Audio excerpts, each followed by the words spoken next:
بسم اللہ الرحمن الرحیم۔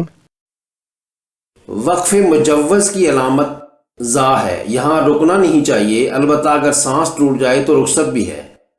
اگر اس علامت پر وقف کر لیا تو اعادہ کرنا بہتر ہے۔ وَاذْكُرْ فِي الْكِتَابِ مُوسَىٰ إِنَّهُ كَانَ مُخْلَصًا وَكَانَ رَسُولًا نَبِيًّا۔ سکتہ، یہ تلاوت قرآن مجید میں بغیر سانس توڑے معمولی وقف ہے۔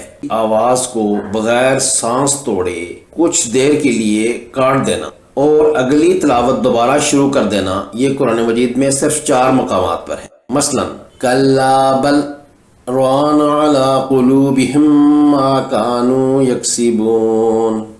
وقفہ بھی سکتہ ہی کی طرح کا وقف ہے، فرق یہ ہے کہ سکتہ میں معمولی دیر کے رکنا ہوتا ہے، جبکہ وقفہ میں کچھ زیادہ دیر تک آواز کاٹنی ہوتی ہے، سانس اس میں بھی برقرار رکھنی ہے۔ مثلا واعف عنا واغفر لنا وارحمنا انت مولانا فانصرنا علی القوم الکافرین۔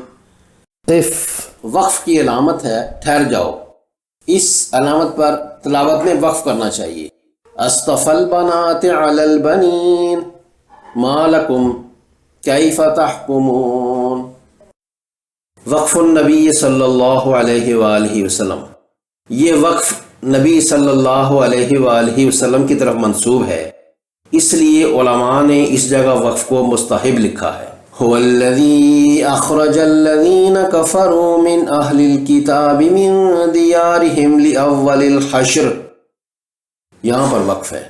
ما ظننتم ان یخرجوا، وقف منزل یا وقف جبریل علیہ السلام، یہاں بھی وقف مستحب ہے۔ سیدنا جبرائیل امین علیہ السلام نے نزول وحی کے دوران جس جگہ وقف فرمایا وہاں نبی صلی اللہ علیہ وآلہ وسلم نے بھی وقف کر کے امت کو تعلیم دی۔ مثلا اولم یروا الی الطیر فوقہم صافات ویقبضن، یہ جگہ ہے۔ ما یمسکہن الا الرحمن انہ بکل شیء بصیر۔